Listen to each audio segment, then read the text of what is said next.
رب اشرح لی صدری ویسر لی امری واحلل عقدۃ من لسانی یفقہوا قولی اللہم ربنا الہمنا رشدنا واعذنا من شرور انفسنا اللہم ارنا الحق حقا وارزقنا اتباعہ وارنا الباطل باطلا وارزقنا اجتنابہ آمین یا رب العالمین۔ آپ کے علم میں ہے کہ آج میں وفات مسیح کے موضوع پر گفتگو کروں گا۔ اس کے پس منظر کے ضمن میں چند باتیں آپ کو بتانا چاہتا ہوں۔ نمبر ایک تو یہ کہ جتنے بھی فتنے اٹھے ہیں امت میں اور جو اب بھی اٹھ رہے ہیں وہ سلسلہ ختم ہونے والا تو نہیں ہے۔ ثلاثون دجالون کذابون چلتا رہے گا قیامت تک۔ تو ان میں ایک مشترک بات یہ ہوتی ہے کہ وہ کسی ایسے مسئلے کو جس پر کہ موجودۃ الوقت حالات جو ہوتے ہیں ان کے مطابق فضا سازگار ہوتی ہے اور اس کا کوئی جذباتی پہلو بھی ہوتا ہے، لیکن جو امت کے اجماع کے خلاف ہوتا ہے اس پر ڈیرا لگاتے ہیں، اس پر گفتگو کرتے ہیں، اس کو لوگوں کے منوا لیتے ہیں۔ اس کا نتیجہ کیا ہوتا ہے کہ چونکہ وہ چیز مجمع علیہ ہوتی ہے، امت کا اجماع ہے 1400 برس سے، اب اگر اس شے کو انہوں نے غلط ثابت کر دیا اپنے زوم میں اور عام لوگوں سے کہ جو صاحب علم نہیں ہے، کہ جو نہیں سمجھ سکتے بات کو، اس سے منوا لیا، اس کا مطلب ہے کہ اب اس شخص کے معتقد ہو گئے اور اسلاف سے منحرف ہو گئے کہ یہ تو بے وقوف سے سب لوگ، یہ سارے ہمارے علماء، یہ سارے محدثین، یہ سارے مفسرین، یہ سب بے وقوف تھے، یہ بات بھی نہیں کر سکے۔ یہ ہے وہ شخص، یہ مجدد وقت ہے جس نے یہ بات کہی۔ اس کی ایک مثال یہ ہے وفات مسیح کا معاملہ۔ اس کی ایک مثال میں آپ کو دیتا ہوں، دوسرا فطرہ، وہ بھی غلام احمد کے نام سے شروع ہوا، غلام احمد پرویز۔ وہ یتیم پوتے کی وراثت کا یہ مسئلہ لے کر کھڑا ہو گیا۔ جیسے یہ غلام احمد قادیانی وفات مسیح کا کیسے ہو سکتا ہے کہ ہمارے نبی جو ہے وہ تو فوت ہو کر زیر زمین دفن ہو گئے اور یہ عیسیٰ جو ہے یہ آسمان پر اٹھا لیے، کیسے ممکن ہے؟ اب ظاہر بات ہے عام آدمی جو ہے مسلمان جس کی حضور سے محبت ہے، حضور کی دل میں تعظیم ہے، عظمت ہے، عقیدت ہے، وہ اس جال میں پھنس جائے گا۔ پھر وہ اپنے دلائل کے ساتھ اس کو جو ہے وہ، اور چونکہ ماحول بھی جو میں سب عرض کروں گا کہ اس کے موافق ہو جاتا ہے اس وقت۔ غلام احمد پرویز نے کیا کہ یتیم پوتے کا مسئلہ، اب یہ اجماع ہے اگر کسی شخص کا کوئی بیٹا اس کی زندگی میں فوت ہو جائے تو اس کا وراثت میں حصہ نہیں ہوتا، وراثت ہوتی ہے انہی میں جو اس کی موت کے وقت موجود ہو، بیٹے ہوں بیٹیاں ہوں۔ اب اگر جو فوت شدہ بیٹا ہے اس کے کوئی یتیم بچے ہیں تو اب اس میں بڑی ایک جو ہے دلیل، اور دیکھیے جی یتیم بچے بیچارے وہ محروم ہو گئے، یتیم بچوں کا تو زیادہ حق ہونا چاہیے۔ تو یہ تو قانون جو ہے اگر یہ اس پر اجماع ہے تو پھر وہی بات کہ یہ سب بے وقوف لوگ تھے اور یہ تو بڑے سخت دل اور سنگ دل لوگ تھے جنہوں نے یہ بات گھڑ رکھی۔ یہ میں نے آپ کو دو مثالیں دے دی۔ اب ظاہر بات ہے کہ جو اسلام کا قانون میراث ہے، قانون وراثت ہے، اس کے کچھ بنیادیں ہیں، اس کے کچھ اصول ہیں، ان اصولوں پر وہ کھڑا ہے اور اس کے مطابق جو فیصلہ ہے وہ ہے۔ تو بہرحال یہ میں نے آپ کو مثال دی ہے کہ کسی ایسے مسئلے کو لے کر اس پر ڈیرا لگا لینا، مورچہ بنا لینا، اس سے اپنی عقیدت پیدا کر لینا، اسلاف سے برگشتہ کر لینا کہ یہ کوئی لوگ سمجھدار نہیں تھے، یہ بے وقوف لوگ تھے، جاہل لوگ تھے۔ اچھا، اب اسی پس منظر میں سمجھیے کہ 19ویں صدی کے اواخر میں کیا صورتحال ہندوستان میں ہو گئی تھی۔ انگریز آ گیا تھا اور 1857 کے بعد اس کی براہ راست حکومت قائم ہو گئی تھی۔ اس سے پہلے 1757 سے 1857 تک جو بھی حکومت تھی ایک تو پورے ہندوستان پر نہیں تھی، لیکن یہ کہ جو بھی تھی وہ ایسٹ انڈیا کمپنی کی تھی، تاج برطانیہ کی نہیں تھی۔ 1857 کے بعد حکومت قائم ہو گئی۔ اب ظاہر بات ہے کہ جب انگریزوں نے فتح کیا ہمیں تو ہم پر روب طاری ہوا کہ نہیں۔ پھر جو زندہ قومیں ہوتی ہیں ان میں کچھ اچھے اوصاف ہوتے ہیں، ان کے اندر فرض شناسی ہے، ان میں دیانت داری ہے۔ انگریز ڈپٹی کمشنر تھا، 9 بجے کا وقت ہے تو ٹھیک 9 بجے دفتر میں موجود ہوگا۔ ہمارے لوگ جو آ رہے ہیں لیٹ آرام سے، لیکن یہ ہے کہ ان کی یہ چیزیں جو ہوتی تھی، پھر بات اگر کی ہے تو اس کو پورا کیا ہے، تو اس حوالے سے ان کا رعب ہوتا ہے۔ اسی طور پر اس زمانے میں ایک صورت یہ پیدا ہو گئی کہ نیوٹن کی فزکس آ گئی۔ اب معلوم ہوا کہ یہ تو گویا کہ آسمان کی وحی سے بھی زیادہ معتبر ہے، سائنس سے جو بات ثابت ہو جائے بس وہ حق ہے، اور جو ثابت نہ ہو سکے وہ ایسے ہی ہیں، وہ تو گویا کہ اوہام ہیں، ان کی کوئی حیثیت نہیں۔ اب اس ضمن میں کیا ہوا، اس وقت جو ہے سر سید احمد خان ایک شخصیت ابھری۔ انہوں نے جب دیکھا کہ اسلام کی بہت سی چیزیں جو ہیں وہ سائنٹیفک جو انداز فکر ہے اس میں فٹ نہیں بیٹھتی. یہ فرشتے کس بلا کا نام ہے؟ سائنس تو نہیں بتاتی ہمیں. لہذا انہوں نے کہا فرشتہ کوئی نہیں ہے. یہ فورسز آف دی نیچر کو فرشتہ کہہ دیا گیا. یہ جن کیا بلا ہوتے؟ کوئی جن ون نہیں ہے. وہ تو سائنس کی اس میں تو نہیں آتے، دکھائی نہیں دیتے، کوئی جن نہیں. یہ تو جو مشتعل مزاج کے لوگ ہوتے ہیں انسان، ان کو جن کہہ دیا گیا کہ وہ آگ سے پیدا ہوئے. جیسے ہم کہہ دیتے ہیں فلاں شخص غصے میں آگ بگولا ہو گیا، تو وہ آگ تھوڑی ہو جاتا. یہ تو استعارہ ہے. اس طرح یہ جو معجزات ہیں یہ کوئی شے نہیں، ان کی بھی فزیکل توجیحات. یہ حضرت موسیٰ جب پار ہوئے اپنی قوم کو لے کر سمندر کے، تو یہ کوئی معجزہ نہیں تھا. یہ کوئی حضرت موسیٰ کی ضرب کی وجہ سے پھٹا نہیں تھا سمندر، بلکہ وہ تو مد و جزر کا معاملہ تھا. جس وقت سمندر اترا ہوا تھا، جزر میں تھا، تو موسیٰ اپنی قوم کو لے کر گزر گئے. جب فرعون آیا اپنے لشکر کے ساتھ تو سمندر مدھ پر آ گیا، چڑھایا، لہذا وہ ہلاک ہو گئے. تو معجزات کا انکار، ان تمام کے اندر ایسی فضا پیدا ہو گئی تھی کہ جو عقلی اور سائنٹیفک، عقلی سے آگے بڑھ کر، ایک تو عقلی ہوتا ہے منطقی، ایک ہے عقلی سائنٹیفک، کہ اس کے حوالے سے جو چیز اسلام کی فٹ نہیں بیٹھی. جیسے کہ آپ کہتے ہیں round peg in a square hole اور square peg in a round hole. اب اسکوئر پیگ ہے، راؤنڈ ہول ہے، تو آپ کو اس کے کونے تراشنے پڑیں گے تب وہ اس ہول میں جائے گا. لہذا انہوں نے وہ کونے تراشے. اسی کے طرز پر پھر چلے ہیں جو آپ کو معلوم ہے علامہ مشرقی. انہوں نے بھی جب شروع کیا اپنا دھندا تو ان کے پہلے کتابچے کیا تھے؟ مولوی کا غلط مذہب نمبر 1، مولوی کا غلط مذہب نمبر 2، مولوی کا غلط مذہب نمبر 3. چھوٹے چھوٹے کتابچے شائع کر رہے ہیں. مولویوں سے علماء سے برگشتہ کر دیا. اب معلوم ہوا کہ یہ شخص ہے مجدد وقت، یہ مولویوں شولویوں کے پاس تو کچھ نہیں ہے. اسی کا معاملہ پھر وہ انکار حدیث کی شکل میں آیا، جن میں کہ ایک بڑی شخصیت جو ہے وہ غلام احمد کی، غلام احمد پرویز. کیونکہ اللہ تعالیٰ نے اسے صلاحیت دی تھی، اچھا انشاء پرداز تھا، لکھنا اچھا آتا تھا، بولتا بھی اچھا تھا. تو ظاہر بات ہے فتنہ وہی شخص پیدا کر سکتا ہے جو باصلاحیت ہو. جس میں کوئی صلاحیت نہیں وہ کیا فتنہ پیدا کرے گا؟ وہ نہ دنیا میں کوئی ترقی کرے گا، نہ دین میں کرے گا، نہ فتنہ انگیزی کر سکے گا. وہ تو جیسا بھی ہے معاملہ عام معمول جو ہے لوگوں کا، جیسی بھیڑ چال چل رہی ویسے چل جائے گا. تو اس فضا میں اصل میں غلام احمد پرویز نے جو ڈیرا لگایا وہ وفات مسیح پر تھا. یہ سب غلط ہے. یہ کہ مسیح زندہ آسمان پر اٹھا لیے گئے، کیسے ممکن ہے؟ ممکن ہے یہ کوئی الہونی بات ہے؟ سائنس اس کو مان سکتی ہے؟ وہ تو اصل میں ٹھیک ہے. ان کا کہنا کیا ہے کہ مسیح کو سولی تو چڑھایا گیا تھا لیکن وہ اس پر مرا نہیں، فوت نہیں ہوا، موت واقع نہیں ہوئی. پھر جب اس کو اتار لیا گیا تو وہ زخمی تھا، مجروح تھا، لیکن تھا زندہ. پھر اس کو غار میں رکھ دیا گیا. پھر اس کے جو معتقدین تھے انہوں نے اس کی مرہم پٹی کی، اس کا علاج کیا. پھر وہ ٹھیک ٹھاک ہو کر پھر وہ وہاں سے چلا گیا، وہاں چھوڑ گیا اپنے اس شہر کو، یروشلم کو، اور اس ملک کو، فلسطین کو. اور پھر وہ آ گیا کشمیر میں، اور کشمیر میں وہ فوت ہوا. اس کی قبر موجود ہے. کسی قبر کی کوئی پرانی بوسیدہ قبر کا نام لے لیا، فلاں قبر جو ہے وہ عیسیٰ ابن مریم کی. یہ ہے سارا معاملہ. اب ظاہر بات ہے کہ چونکہ ایک انسان کا زندہ آسمان پر اٹھایا جانا، وہ جو سائنسی ذہن ہے وہ اس کو نہیں مانے گا.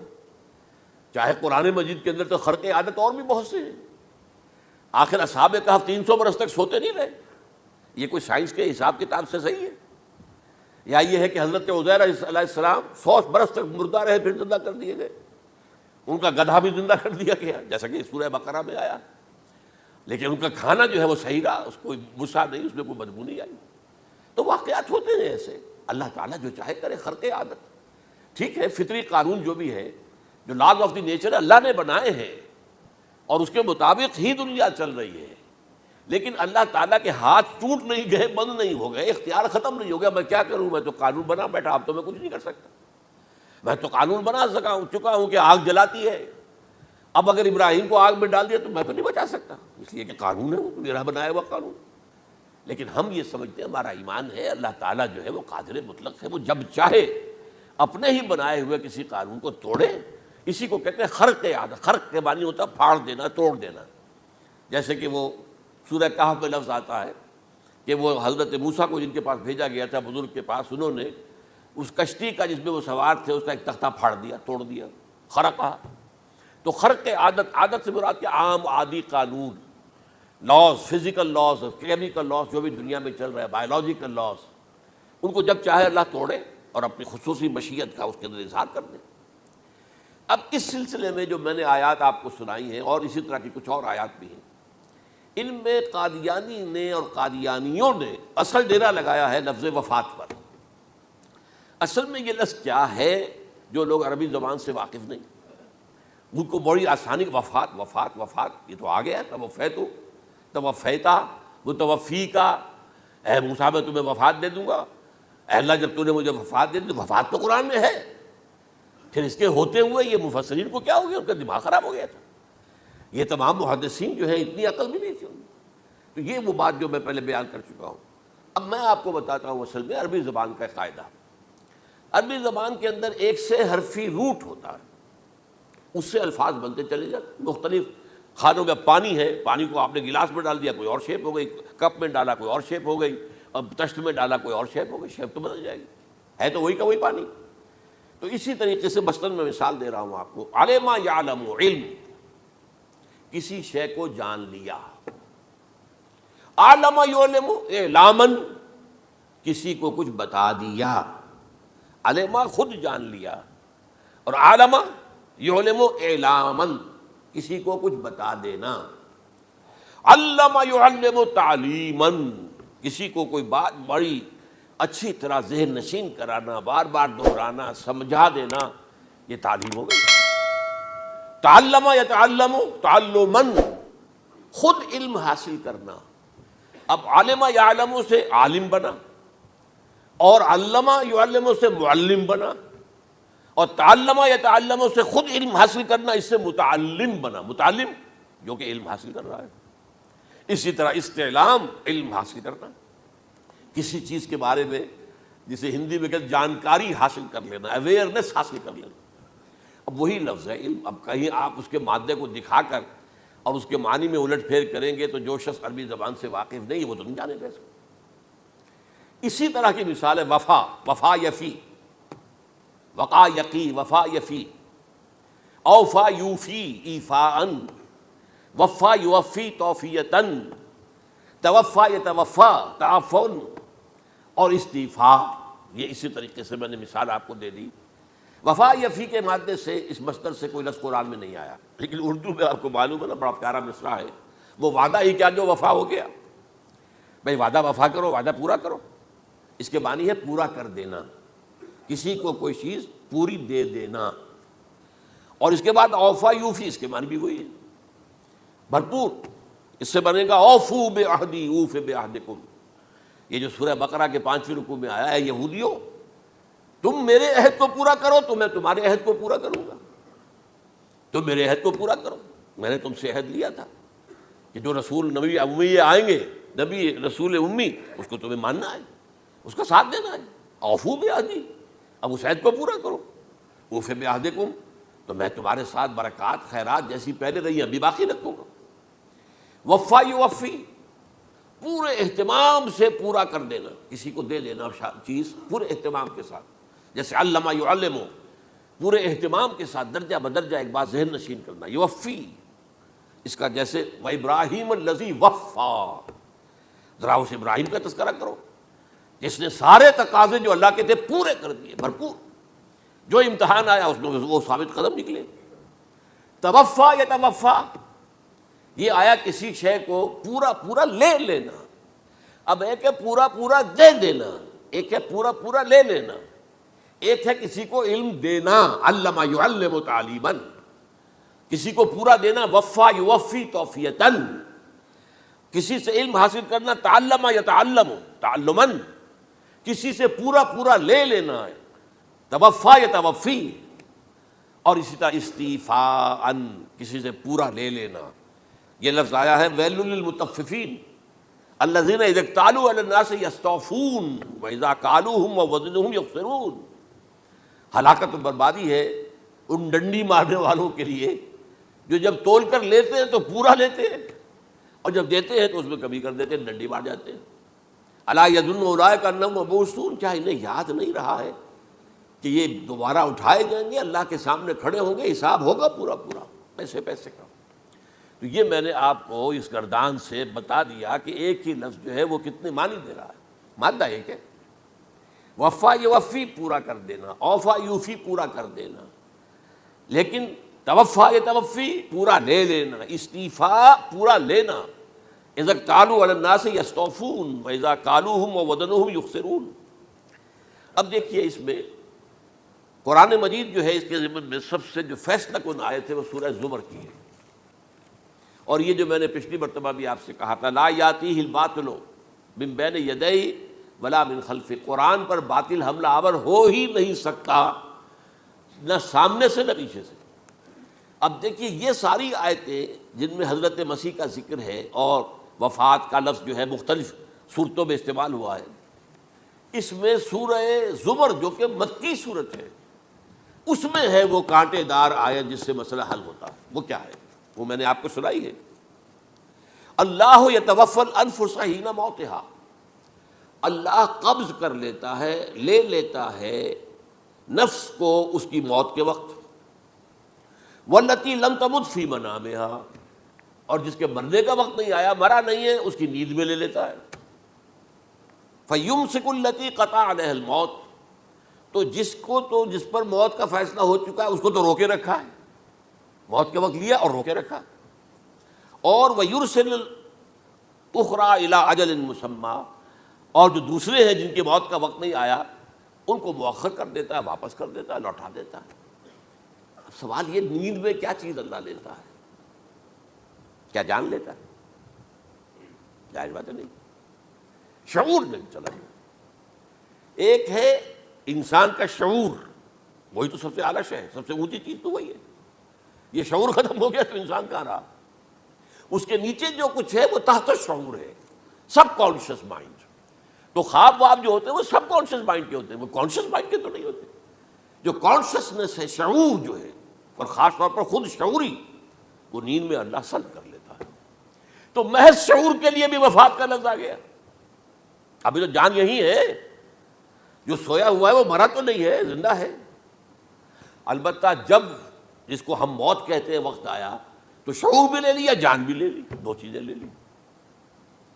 حضرت عیسیٰ پر پورا اطلاق ہوا، مجسم عیسیٰ کو لے لیا، شعور بھی لے لیا، جان بھی لے لی اور بدن بھی لے لیا. تو گویا کہ لفظ توفا کا کامل اطلاق تو صرف عیسیٰ پر ہو رہا ہے. ہم جب مرتے ہیں تو ہمارا جسم تو یہی رہتا ہے، وہ تو گیا قبر میں، پورا قبض نہیں کیا اس نے، پوری شے کو اپنے قبضے میں نہیں لیا، جسم تو یہی ہے. لیکن یہ کہ موت کے اندر ظاہر بات ہے کہ جان گئی، اور جان ہی اصل چیز ہے. جب جان نکل گئی تو یہ کیا ہے؟ یہ تو یوں سمجھیے کہ اب ایسی چیزیں جلدی سے قبر میں دبا دو ورنہ یہ سڑے گی، گل جائے گی. اور قبر میں بھی کیا ہوگا؟ کیڑے ویڑے کھائیں گے، ختم کریں گے. اللہ ماشاء اللہ جس کو اللہ چاہے. انبیاء کرام اور شہداء کی جسموں کو اللہ تعالیٰ نے محفوظ رکھا ہوا ہے، واللہ عالم. تو اس اعتبار سے تو اب توفا، اللہ یتوفی الانفس حین موتہا. اب لفظ کا لفظ دیکھیے، یہ قرآن مجید میں نہ معلوم کتنے معنی میں آیا. ایک تو پورا وجود کسی کا یہ نفس ہے، میرا نفس، نفسی نفسی نفسی. کیا ہوگا جب قیامت کے دن ہم بول رہے ہوں گے؟ اور جو اللہ کے لیے بھی لفظ آ گیا نفس. نفس کے معنی ہم جب بولتے ہیں عام طور پہ تو وہ تو برے سچ میں بولتے ہیں، بھائی یہ نفسانی تقاضے ہیں، ان کو ذرا دبا کے رکھو. دیکھیے یہ نفس، یحذرکم اللہ نفسہ، اللہ تمہیں ڈراتا ہے اپنے آپ سے، یعنی اللہ اپنی ذات سے ڈراتا ہے کہ وہ جہاں رؤوف اور رحیم ہے وہاں پر وہ عذاب دینے والا بھی ہے، انتقام بھی لیتا ہے، شدید العقاب بھی ہے. تو یہ بھی ہو گیا نفس. پھر نفس جو ہے ہم اس کو بھی کہہ دیتے ہیں، جو کہ نفس کی ایک کیفیت ہے خاص، نفس لوامہ، نفس امارہ، نفس مطمئنہ. یا ایتھا النفس المطمئنہ ارجعی الی ربک راضیۃ مرضیہ. تو یہاں پر کیا ہے؟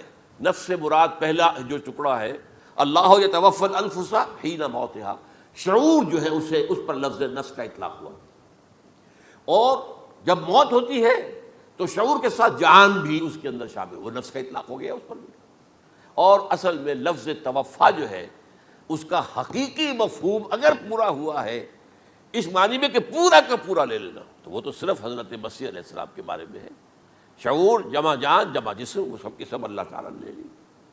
تو یہ اصل میں اس آیت کے اوپر جو ان لوگوں نے زور لگایا ہے اس میں اس اعتبار سے کہ یہ لفظ وفات جو ہے اس کے اوپر جو ہے عام طور پر وفات کے معنی ہے موت ہے، حالانکہ قرآن مجید میں موت کا لفظ بھی تو آیا ہے نا، ان موتہا واللتی لم تمت، یہ سارے الفاظ موت کا لفظ بھی تو آتا ہے نا، لیکن یہ کہ وفات کا لفظ بھی ہے، کوئی شک نہیں ہے، حضور کی وفات ہو گئی، فلاں کی وفات ہو گئی، یہ بھی ہے، لیکن یہ اس کا ایک استعمال ہے، وفا یفی، اوفا یوفی، وفا یوفی، توفا و یتوفی، استیفا یستعفی، یہ سارے الفاظ اسی سے وفا کے لفظ سے بن رہے ہیں۔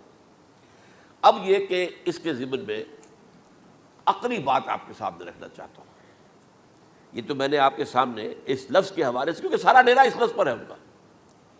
دیکھیے پہلی بات عقلی طور پر یہ ہے جو قرآن سے ثابت ہے، رسول کبھی قتل نہیں ہو سکتا اور رسول کبھی مغلوب نہیں ہو سکتا، اس میں فرق ہے نبی اور رسول کا، نبی قتل ہو سکتا ہے، رسول قتل نہیں ہو سکتا۔ اب یہ علیحدہ بحث ہے، نبی کون ہوتا ہے، رسول کون ہوتا ہے۔ اس میں جو اجماع ہے تمام امت کا وہ کیا ہے کہ رسول خاص ہے، نبی عام ہے۔ نبی بہت آئے ہیں، 1.25 لاکھ آئے ہیں بعض روایات کی روح سے، رسول بہت تھوڑے 313 ہیں۔ قرآن مجید میں یوں سمجھیے کہ 20 کے قریب تو انبیاء کا ذکر ہے اور 5-7 ہیں جو رسول ہیں۔ حضرت نوح رسول ہے، آدم تو رسول نہیں تھے، نبی تو تھے۔ حضرت شیس رسول تو نہیں تھے، نبی تو تھے۔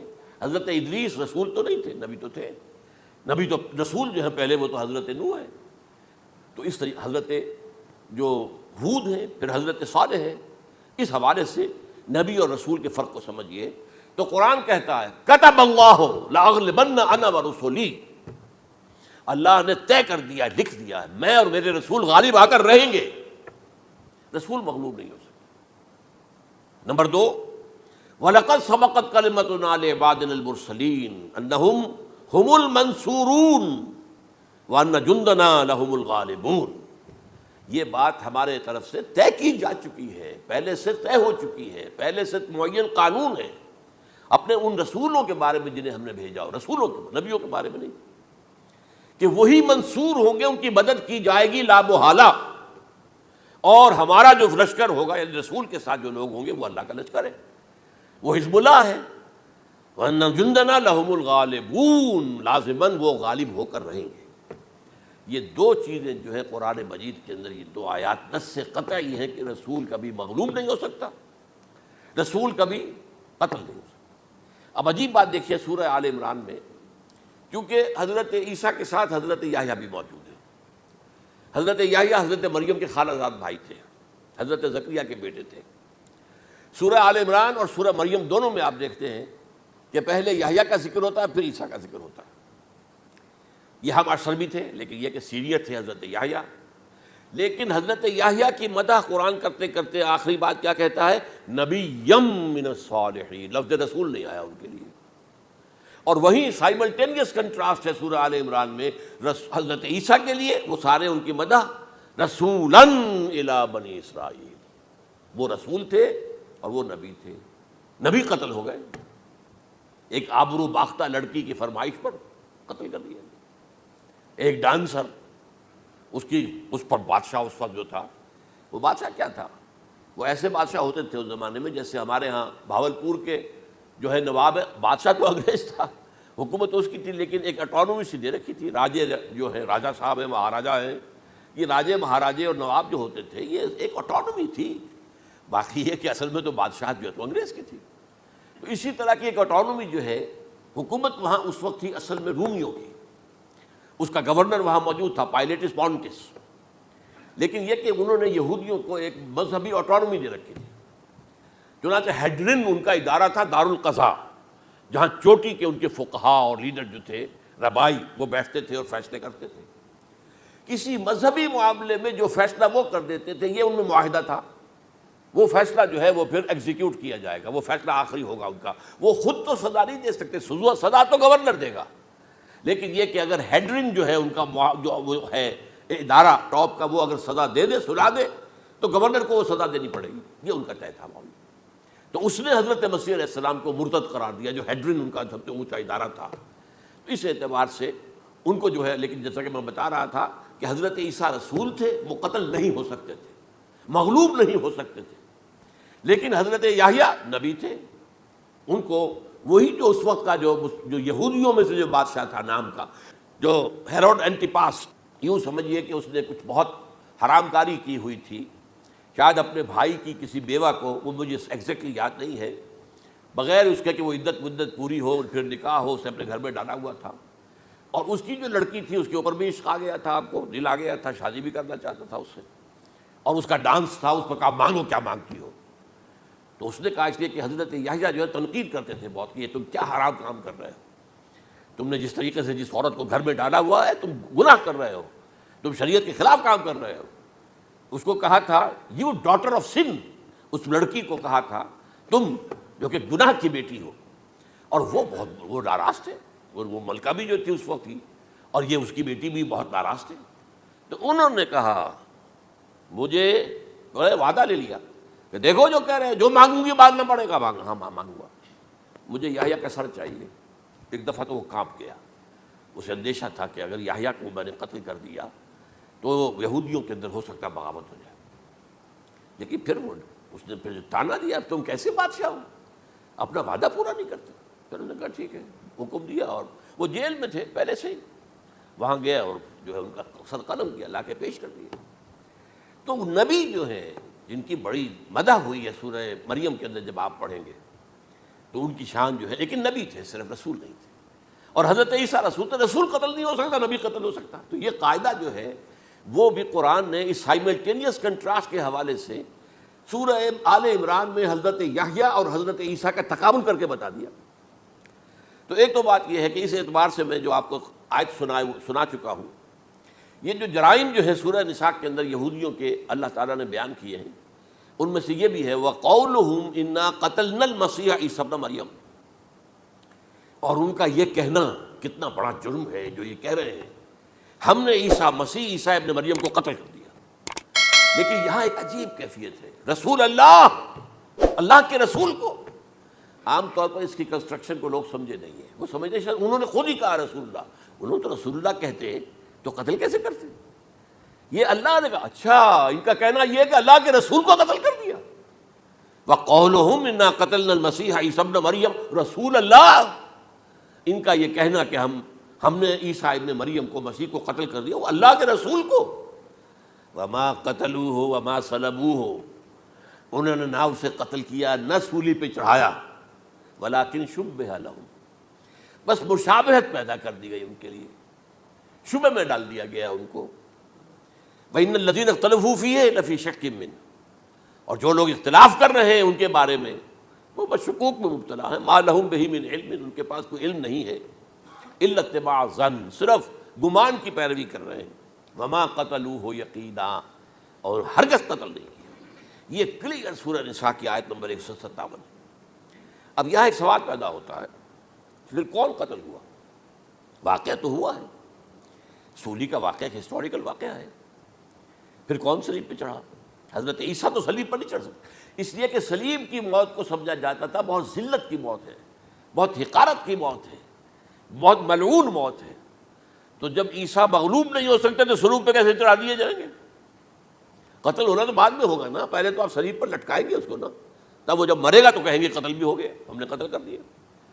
صلیب کیا ہوتی تھی یہ معلوم ہے آپ کو؟ ایک لمبی لکڑی، ایک جو ہے ٹرانسفرس آ جائے گی اس کے اوپر، اور اس میں سے یہ ہے کہ اس کے دونوں، ایک شخص کے جو ہے دونوں ہاتھ وہ نیل کر دیے جاتے تھے، یہ جو اوپر جو ہے کراس کا جو نشان ہے وہ کیلیں ٹھوک کر لگا دیے گئے، اور پاؤں دونوں جو ہے وہ پیروں کے اندر کیلیں ٹھوک کر وہ اس لمبی لکڑی کے ساتھ جو نیچے سے آ رہی ہے اس میں لگا دیے.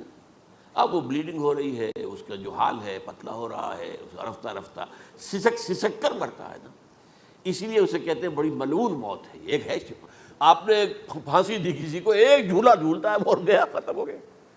آج کل تو کیا ہوتا ہے، کرسی پہ بٹھایا، ذرا کرنٹ چھوڑا اور گئے صاحب، کوئی ٹیکا لگایا پتہ ہی نہیں چلا اور پیٹ ٹیکے کے ساتھ آدمی مر گیا. یہ بھی ہوتا ہے، لیکن یہ کہ بدترین موت جو ہے صلیب کی موت ہے. تو یہ واقعہ تو ہوا ہے صلیب کا، لیکن یہ کہ کون مرا. اب دیکھیے عیسائیوں کا کہنا کیا ہے، عیسیٰ صلیب پر چڑھے، وہاں فوت ہو گئے، مر گئے، پھر انہیں نکالا گیا، ایک قبر میں رکھ دیا گیا. لیکن قبر وہ جو تھی اس طرح نہیں تھی زمین میں کھودی ہوئی، بلکہ ایک پہاڑ کے اندر ایک چھوٹا سا کھو تھا، غار سی وہاں رکھ دیا گیا. لیکن وہاں سے وہ زندہ ہو گئے۔ اگلے دن جب لوگ آئے تو دیکھا وہ قبر تو خالی ہے، عیسیٰ کہاں گئے؟ وہ زندہ ہو کر آسمان پر اٹھا دیے گئے، اور آسمان پر جانے سے پہلے وہ اپنے حواریین سے ملے بھی تھے، کہا میں زندہ ہوں۔ یہ ہے ان کا عقیدہ، اور اس کے بعد یہ بھی عقیدہ ہے کہ دوبارہ آئیں گے، قیامت کے قریب آئیں گے، یہ بھی عقیدہ ہے۔ ہمارا عقیدہ کیا ہے؟ نہ سولی پر چڑھے نہ قتل ہوئے، بلکہ اللہ نے انہیں اٹھا لیا، بل رفعہ اللہ الیہ، اللہ تعالیٰ نے انہیں اٹھا لیا۔ جیسے کہ آتا قرآن میں، یا عیسیٰ انی متوفیک ورافعک الیہ، اے عیسیٰ میں تمہیں قبض کر لوں گا، قبضے میں اپنے لے لوں گا اور اپنی طرف اٹھا لوں گا، رافعک الیہ، یہ قرآن مجید کا قول ہے۔ البتہ یہ ہمارا بھی عقیدہ ہے کہ وہ دوبارہ آئیں گے، وَإِنَّهُ لَعِلْمٌ لِّلسَّاعَةِ، وہ قیامت کی ایک عظیم ترین نشانی ہوں گے کہ جب وہ آئیں گے، اور اس کے بعد جو ہے یا جو اینٹی کرائسٹ ہوگا، کہ جو کہ جھوٹا عیسیٰ ہوگا، جھوٹا دعویٰ کرے گا، جسے کہ مسیح الدجال کہا گیا، اس کے ساتھ مقابلہ ہوگا، اسے قتل کریں گے، اور تمام یہودی اس کے بعد قتل ہو جائیں گے، جو بھی اس وقت تک کفر پر قائم رہیں گے۔ اگر ان میں سے کوئی اس وقت حضرت عیسیٰ پر ایمان لے آئے تو وہ شاید بچ جائے۔ بہرحال یہ ہے یہود، ان کا جو ہے قادیانیوں کا وہ عقیدہ کیا ہے؟ سولی پر تو چڑھا، گویا کہ ذلت والی بات تو ہو گئی، مغلوب تو ہو گیا، قرآن کی نفی اس پہلے کیوں، وما صلبوہ وما قتلوہ، تو گویا کہ سولی پر چڑھ گیا تو وہ بدترین جو ہے تکلیف، مصیبت، مشقت، وہ ساری تو آ گئی، مغلوبیت تو آ گئی، لیکن یہ کہ اس کے بعد کہتے ہیں مرا نہیں، وہ ابھی وہ سسک ہی رہا تھا کہ اتار دیا گیا۔ اس کے بعد اس کے جو شاگرد تھے، حواری تھے، انہوں نے مرہم پٹیاں کی، پھر وہ ٹھیک ہو کر چلا گیا کہیں اور، ہجرت کر گیا اپنی قوم سے، جو ان کے خیال میں کشمیر ہے، اور یہاں آ کر وہ تبھی موت مر گیا، بات اللہ اللہ ختم ہوا بات۔ ہم کیا کہیں؟ ہم تو صرف یہ کہتے رہے ہیں، 1300 برس تک ہم نے یہ کہا ہے کہ ہمارا ایمان ہے قرآن پر کہ ان پر نور نہ صلیب دیے گئے نہ قتل ہوئے، انہیں اٹھا لیا۔ کب اٹھایا یہ ہمیں معلوم نہیں تھا، کس مرحلے پر اٹھایا یہ ہمیں معلوم نہیں تھا، پھر سولی پر کون چڑھا یہ ہمیں معلوم نہیں تھا، لہٰذا کسی تفسیر میں آپ کو نہیں ملے گا، کہیں نہیں، نہ قرآن میں ہے، نہ حدیث میں ہے، نہ کسی تفسیر میں۔ یہ تو پچھلی صدی کے دوران جو پوپ کی لائبریری ویٹیکان میں، اس سے ایک نسخہ برآمد ہوا، انجیل برنباس۔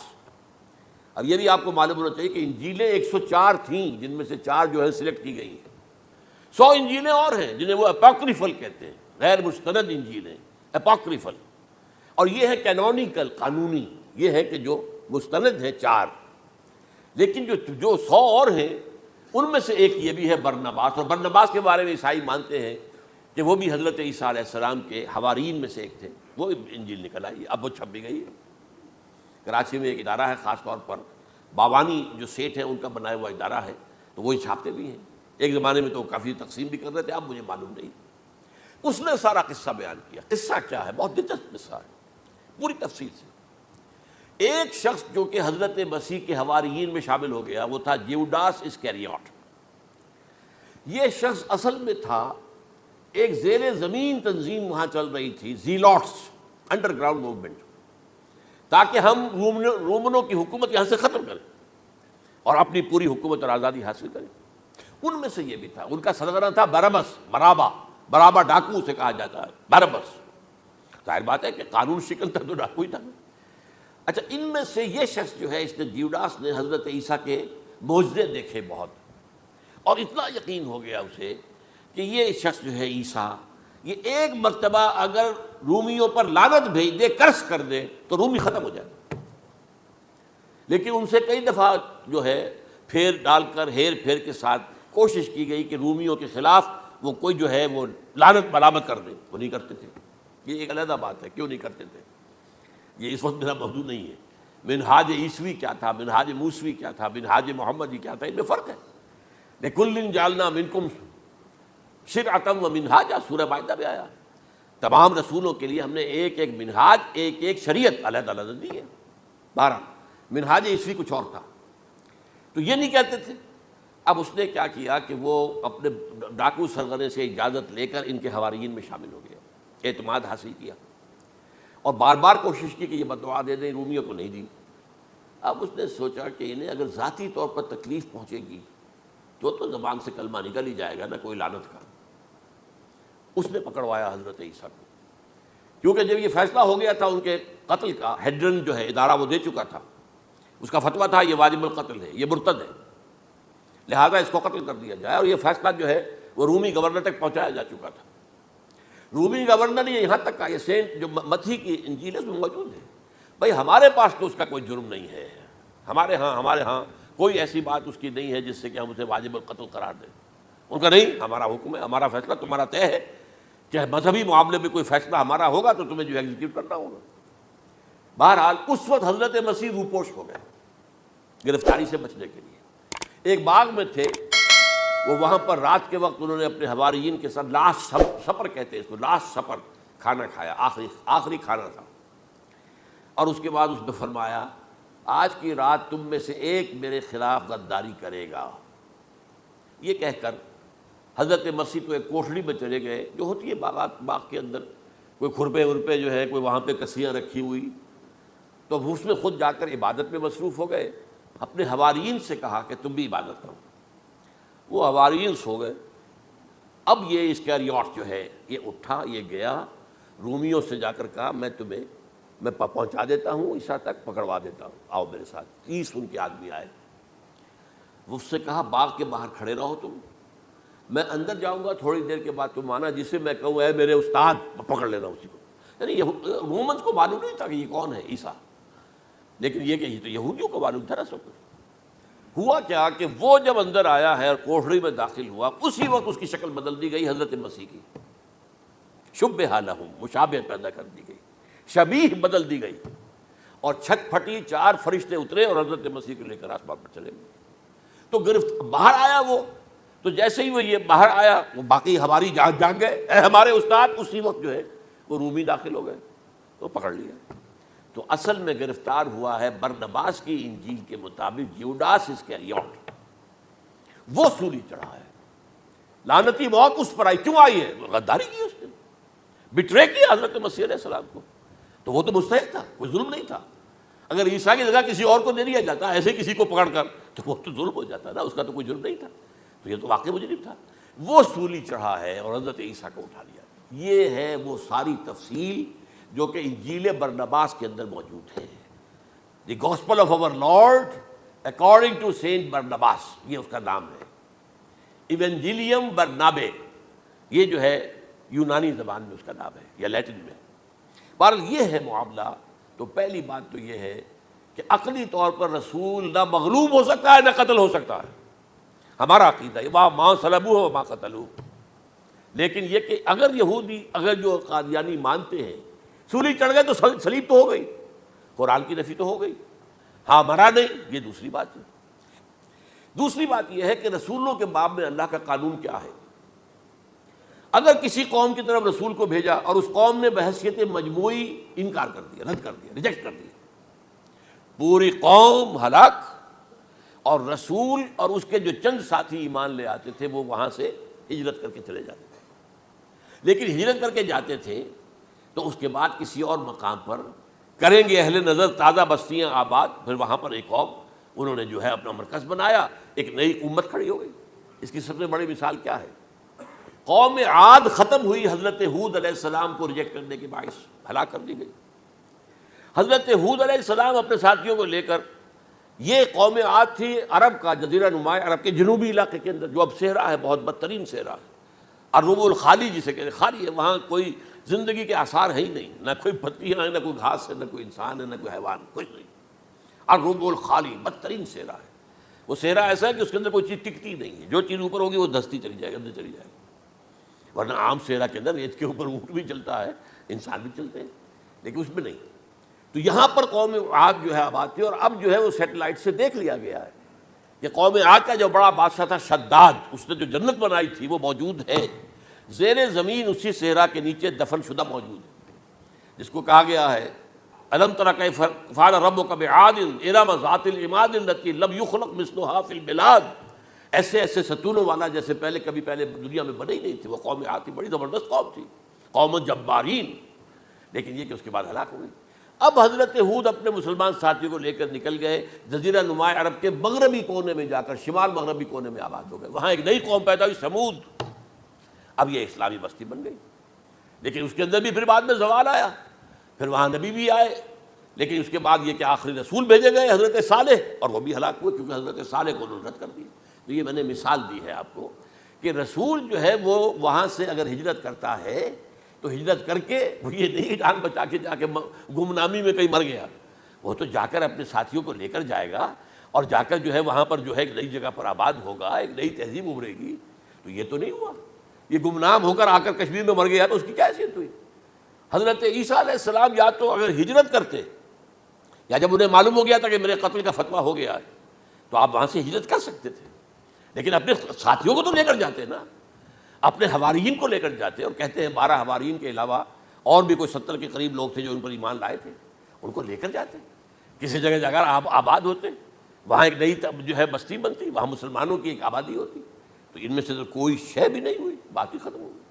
لہذا عقلی طور پر بھی یہ بات ثابت نہیں ہو سکتی، خلاف عقل ہے، قرآن کے اصولوں کے خلاف ہے کہ وہ سولی چڑھے ہوں لیکن مرے نہ ہوں، پھر اتر گئے تو مرم پٹی کر دی۔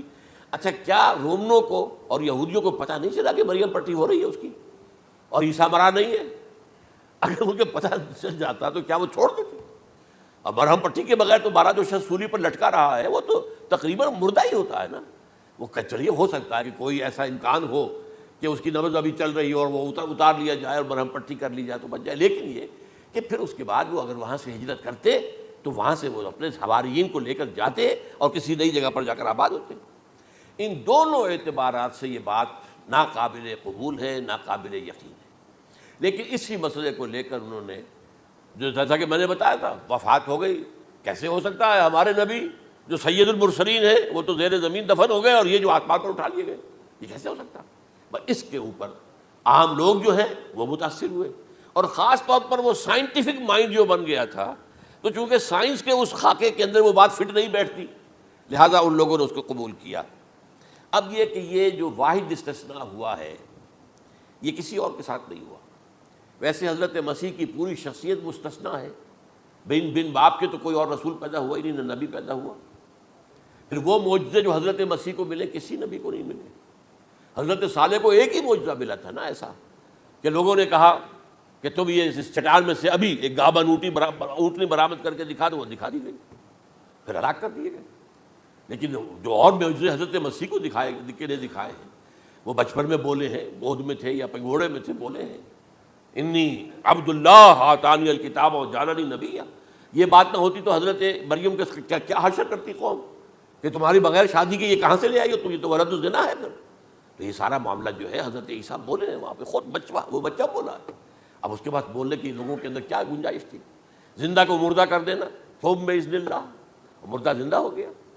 اور تخلیق حیات، ایک پرندہ بنانا، گارے کا پھونک مارنا اور اڑتا ہوا پرندہ بن گیا، ایک کوڑی کے جسم پر ہاتھ پھیرنا اور کوڑ ختم، ایک مادرزاد اندھے کی آنکھوں پر ہاتھ پھیرنا اور بینائی آ گئی۔ یہ سارے معجزات مستثنیٰ شخصیت ہیں۔ ان کا یہ استثناء کیوں کیا گیا یہ بڑی تلخ بات ہے، یہ یاد کر لیجیے، کیونکہ یا تو قوم اسی وقت ہلاک کر دی جاتی جیسا کہ ہوا قوم نوح، قوم ہود، قوم عاد، قوم سمود، قوم شعیب، یہ ہوا کہ نہیں ہوا؟ اور سدوم اور عمورہ کی بستیاں جہاں حضرت لوط بھیجے گئے، اور آل فرعون جو ہلاک کیے گئے، یا تو پوری قوم ہلاک کی جاتی؟ نہیں، یہ یوں سمجھیے کہ اس پورے معاملے کو درمیان میں سے ایک وقفہ دے دیا گیا، حضرت عیسیٰ کو اٹھا لیا گیا اور حضرت عیسیٰ دوبارہ آئیں گے۔ یہ کیوں کیا گیا؟ اب اس میں بڑی تلخ بات آپ سے کہہ رہا ہوں، یہ آپ کے لیے قبول کرنا آسان نہیں، حلق سے نیچے اٹھنے کی مشکل سے۔ اس قوم کو زندہ رکھا گیا ہے جو ملعون اور مغضوب علیہم قوم ہے۔ سب سورہ فاتحہ میں مفسرین لکھتے ہیں ضالین، یہ نصارہ ہیں، اور مغضوب علیہم یہ یہودی ہیں۔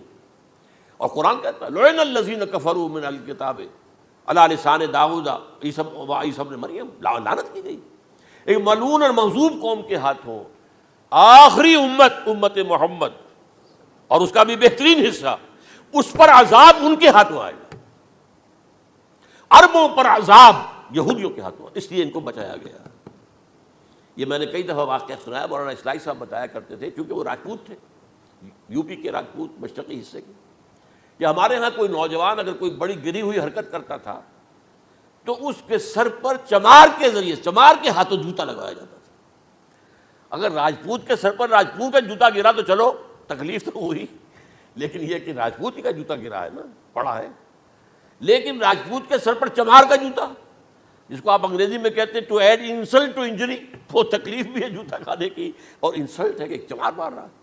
یہ امت سب سے خیر امت ہے، کنتم خیر امت اخرجت للناس. اس کے لیے عذاب بھی بدترین آئے گا، اور کن پر آئے گا؟ اس امت کا جو اصل نیوکلیس ہے عرب، جس کے بارے میں حضور کی حدیث موجود ہے ویل للعرب، عرب کے لیے بہت بڑی ہلاکت ہے.